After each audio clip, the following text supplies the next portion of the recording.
Islam, Shalom, Hola, Aloha, Bonjour, Osio, Assalamu Alaikum, Konnichiwa, Jumbo, this your brother Zach Bay, Indigenous American Moor, coming to you live in full effect. Like, share, subscribe to my channel, hit the notification bell down below so you can be notified whenever I'm dropping some new content. Leave a comment, interact with me. Thank you, I really do appreciate your viewership. Let's jump into another one. This is what I'm waiting for us to wake up and realize. That there will come a time when black people wake up and become intellectually independent enough to think for themselves, as other humans are intellectually independent enough to think for themselves. Then the black man will think like a black man, and he will feel for other black people. And this new thinking and feeling will cause black people to stick together. And then at that point, you'll have a situation where when you attack one black man, you are attacking all black men. And this type of black thinking will cause all black people to stick together. And this type of thinking also will bring an end to the brutality inflicted upon black people by white people. It is the only thing that will bring an end to it. If you did not know how racist America was, and you went to black Twitter, black Instagram, black TikTok, black Nothing YouTube, important there. could you tell? No. Don't it look like we live in the best times of our lives? Absolutely. Because black people are like overgrown children. Slavery arrested our psychopolitical development. Slavery arrested our psychopolitical development. The slave system turned us into eternal children in this country. What do children do? They spend their money on the things that they like, Right. and they beg their parents for the things that they need. Is that not black America? $2 billion on Air Jordans every year. You're right. $4 billion on liquor, $30 billion on hair and beauty, nearly $1 billion on chicken, turkey, beef, and pork, multiple billion on video games, multiple million on children's cologne. Children's cologne, check this out. But half the black boys in America in 4th grade can't read on their grade level. That's a fact. Half the black boys in America in the 8th grade can't read on their grade level. But we spending $21 million on cologne. So they say they passed the new law where men between the ages of 18 to 26 will automatically be registered for the draft, right? But understand this at the same time. The Israeli council said that the greatest problem to Israel is black youth in America. The problem of Israel is with the young generation of the black community. So they're gonna force you to fight on behalf of a country who believes that you and your people are the greatest threat to their country. And you don't even have the funds or the expenses to even fly to Israel. You don't even have any type of weaponry or anything to be a true threat to Israel. But they gonna, man, go to jail. Before you let them draft you, you go to war and fight for somebody who has no love for you, who already sees you as a threat, man. Do whatever you gotta do to stay out that damn military. Don't you join the Army. Don't you join the Marines. Don't you join the Navy. So, did you go to college for any of these? Your degree ain't worth shit anymore. The Department of Education has said that none of these are actually professions anymore. That's right, they're targeting women. They're targeting jobs that women do.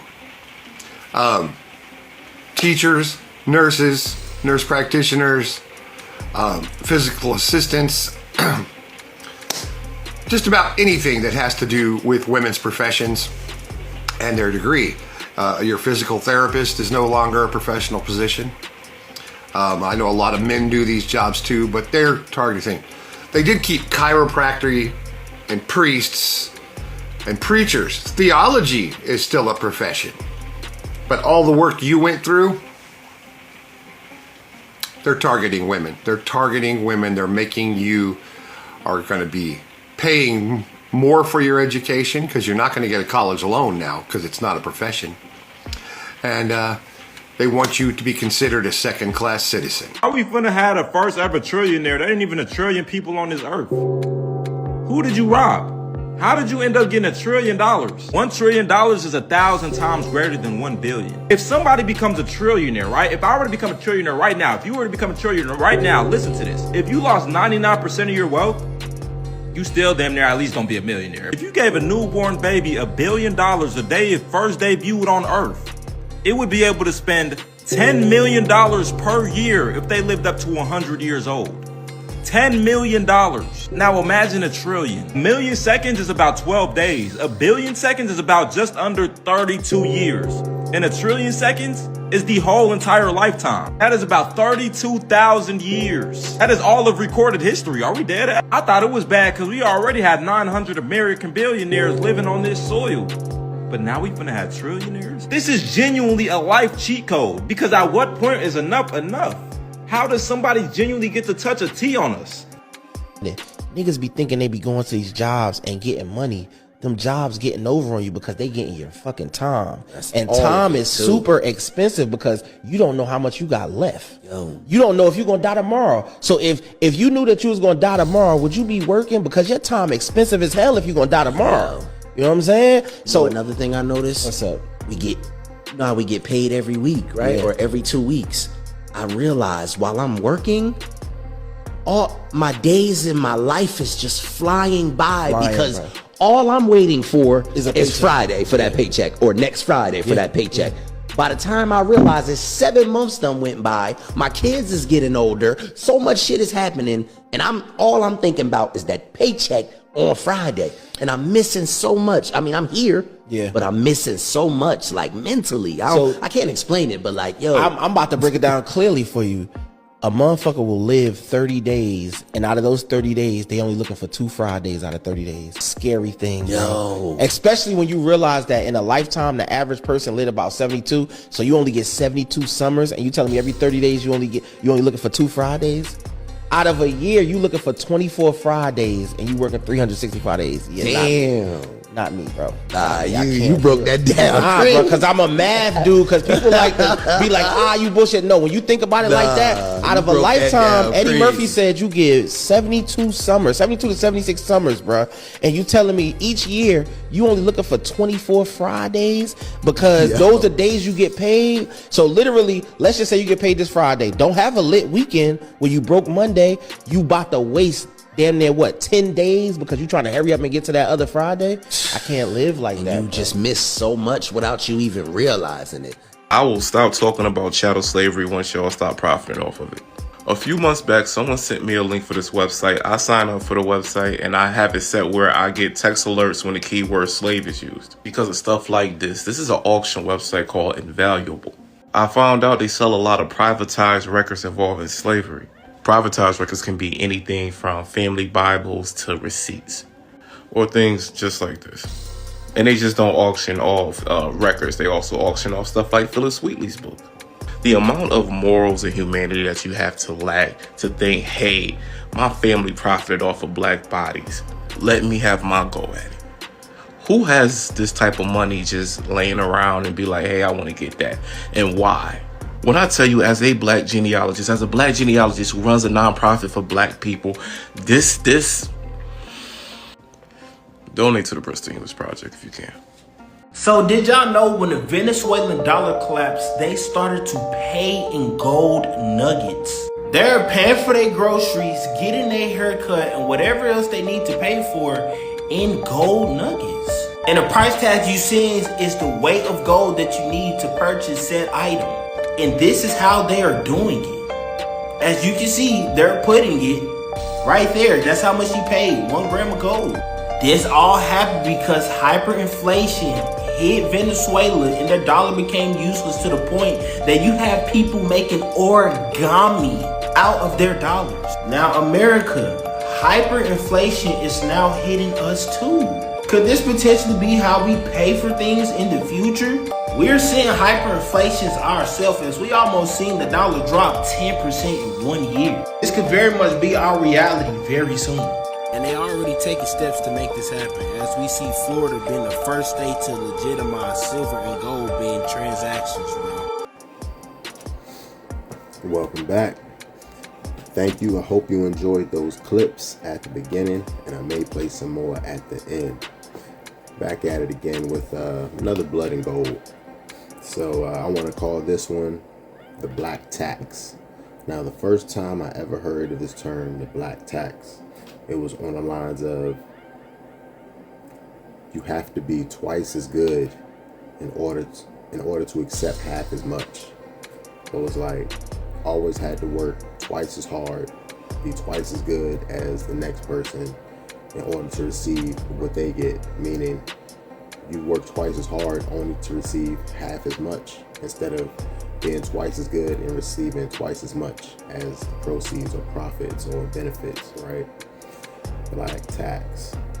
It definitely hits heavy on multiple levels in the society that we live in currently and in the past, you know, what the ancestors and the elders had to deal with coming up, Jim Crow and so many other adversities, right?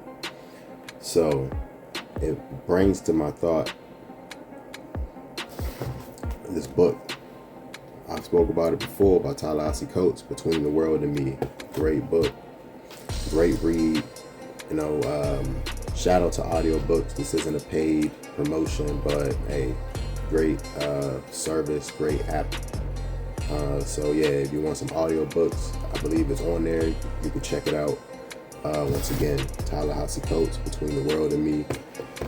It helped me get a very good understanding of like kind of like the black tax, or what we have to give up, or the burden of a label in this society type of thing, right? A few other shows or movies even touched on this coming up. You know, it used to be spoke about a lot more, like on the Cosby Show or the Fresh Prince of Bel-Air, A Different World, the movie Stand and Deliver, the movie Freedom Writers. Like those really illustrated how, you know, the burden of a certain label is placed on people in society. You know, even the so-called label of like Hispanic, if you realize that sticks out on like all these applications and stuff like that. It's like they box that in on its own by itself. I remember when they first started talking about that label, or started like putting it on applications and things like that. I believe like early 2000s, you know, when I first started trying to get into the workforce. And, you know, been in the workforce since I was like 13, 14 years old, you know, had to work permit and everything, had to do all that. So yeah, I've had it for a good while. So it's like the burden of performance, even, you know, immigrants feel like they have a burden of that, first generation coming here, you know, having a language barrier, things like that they have to deal with, trying to assimilate into society, right? And, you know, having that burden of what you have to do for the community type of thing. What's placed against you. If you do not assimilate, it's very, very difficult here in America. It seems to be like in recent years, there's a lot more, I would say, there's a lot more acceptance of different cultures and different heritages and things of that nature, right? But in the past, not so much. Not so much. If you didn't fit into the mold, you didn't fit into the model, you were cast out.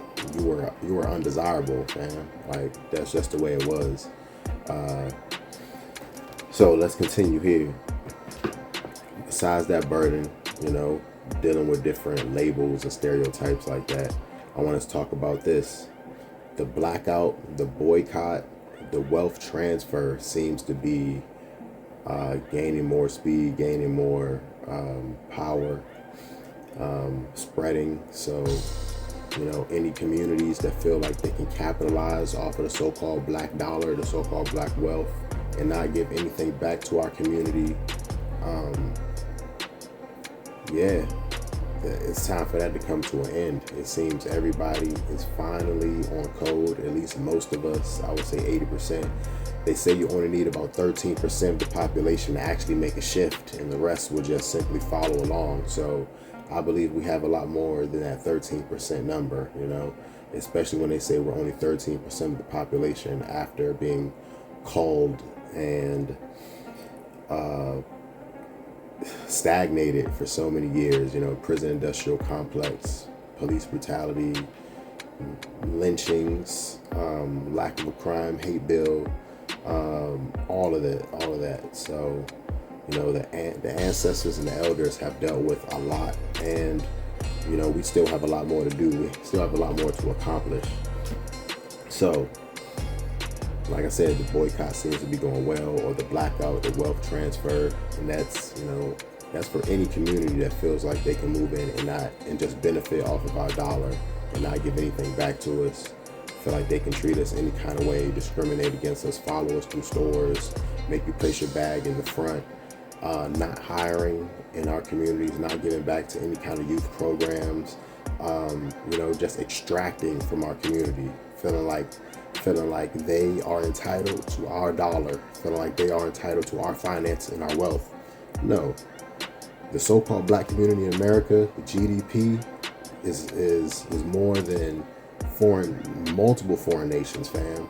Come on, $1 trillion of spending power, and it's time for us to keep that dollar in-house. Come on now. So I want to speak about this, black gold. What is black gold? Have you ever heard of the term black gold? First time I ever heard of black gold was probably Beverly Hillbillies back in the day. Texas tea, black gold. So, oil. And when you get down to it, I would say melanin. So, on the black market, what is exactly sold on the black market? Have you heard of the black market? Most people, I feel like, have heard of the black market. Some type of underground market where you can buy illicit things, where on TV shows and movies, you know, underground crime lords and bosses gather together, you know, buying and auctioning off expensive or illegal goods, stolen artifacts, human lives, you know, all that kind of stuff. So yeah, Venezuela. It seems the oil from Venezuela has just been disappearing. So there's no U.S. agency that has any kind of information or any kind of idea where the funds from all the oil from Venezuela has been going. The U.S. has been taking it, but it's not going to any agency. It's not going to any kind of organization. Congress has no idea where this money is going. It just seems like pilfering, pillaging, looting, spoils of war. Come on now. And along with that, the missing oil, it seems we have cases of missing children. Once again, a disaster hit. That earthquake hit Venezuela, I believe last month sometime, and it definitely caused devastation. A lot of lives were lost. A lot of children gone missing. Now that draws to my attention what happened in Haiti a few years back when that earthquake hit there. A lot of children went missing in Haiti. Even a van was stopped with a so-called humanitarian worker, and a woman had 33, that number, 33. Very, very important in, you know, masonry and things of that nature, right? 33 children, and had no type of account for them, just abducting children, right? And apparently that woman is not behind bars. Who would thunk it? So, the black market, we already know about some of the things that are sold on the black market, but who is buying? It can't just be underground crime lords, cartel bosses, things like that. Come on now. I've mentioned this before. Some of the most prized and amazing collections of artwork, historical artifacts, jewels, gems are in these private collections. They'll put some of the best museums, the Louvre, the Smithsonian, they'll put them to shame, fam. Some of these artifacts that are hidden or kept in these private collections, you would not believe. Just imagine what the Vatican is hiding. You know, they're always trying to silence voices like mine. Like, share, subscribe to my channel, hit that notification bell down below so it'll let you know whenever I'm dropping some new content. I want to drop one more tip, because this is blood and gold financial tip. Hey, if you're going to collect something, here's some things that's always going to be valuable. Organic seeds. You're eating some organic fruit or something that has seed. Save the seeds, fam. Just save them. Who knows when they're gonna be useful, right? Something else that has been doing great numbers, more than stocks lately.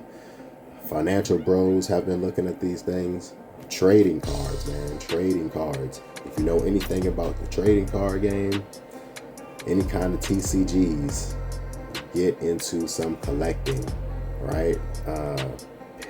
Large profits are in those gains for sure.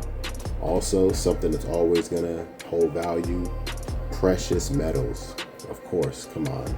Platinum, gold, silver, copper, jewelry, coins. Go ahead and build that collection up, fam. This is your brother Zach Bay, Indigenous American Moor. Peace. Gold holds power, silver reflects, and copper conducts. Your jewelry, it's not just aesthetic, it's energetic. The metals you wear are speaking to your energy field, even when you don't realize it. Gold is not just a luxury flex, it's a frequency. It holds charge, it holds heat, and it holds power. That's why queens, gods, and rulers have worn it for thousands of years. Not just for the look, but for the energy. Gold aligns with solar frequency.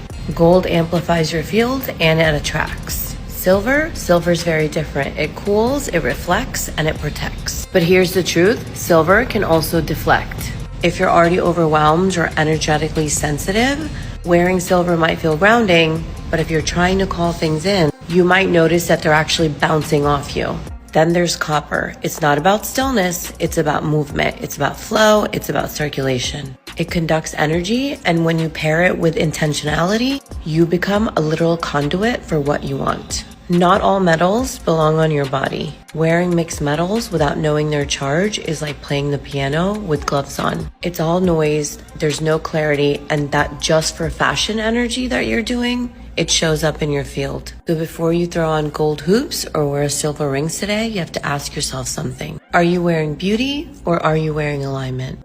Amber says, do a post on how they used to make kids suck on silver spoons when they got ill to help them heal faster. Silver is a conductive material. So if you put a silver spoon in your mouth, you're increasing the conductivity of your body. So if you're under the influence of illness, which is known as sickness or dis-ease, putting that silver spoon in your mouth will help bring back the conductivity and heal the body. And when we think of the olden times, everybody had silver spoons. All of their food would touch silver spoons. Silver spoons exert conductivity. So if you think about it, if you're eating with a conductive material the entire time, you're keeping the life force of your food. Now, if you take a plastic fork and put it in your mouth, which is derived from DuPont, you're losing the conductivity, which would make it so that you would not be able to repair as fast. And somebody just said, born with a silver spoon in their mouth. That is the beautiful conductivity that is going into the body. And silver, very valuable resource. When we get into this old world and the world fairs in St. Louis and Chicago and New York City and Philadelphia, silver is everywhere.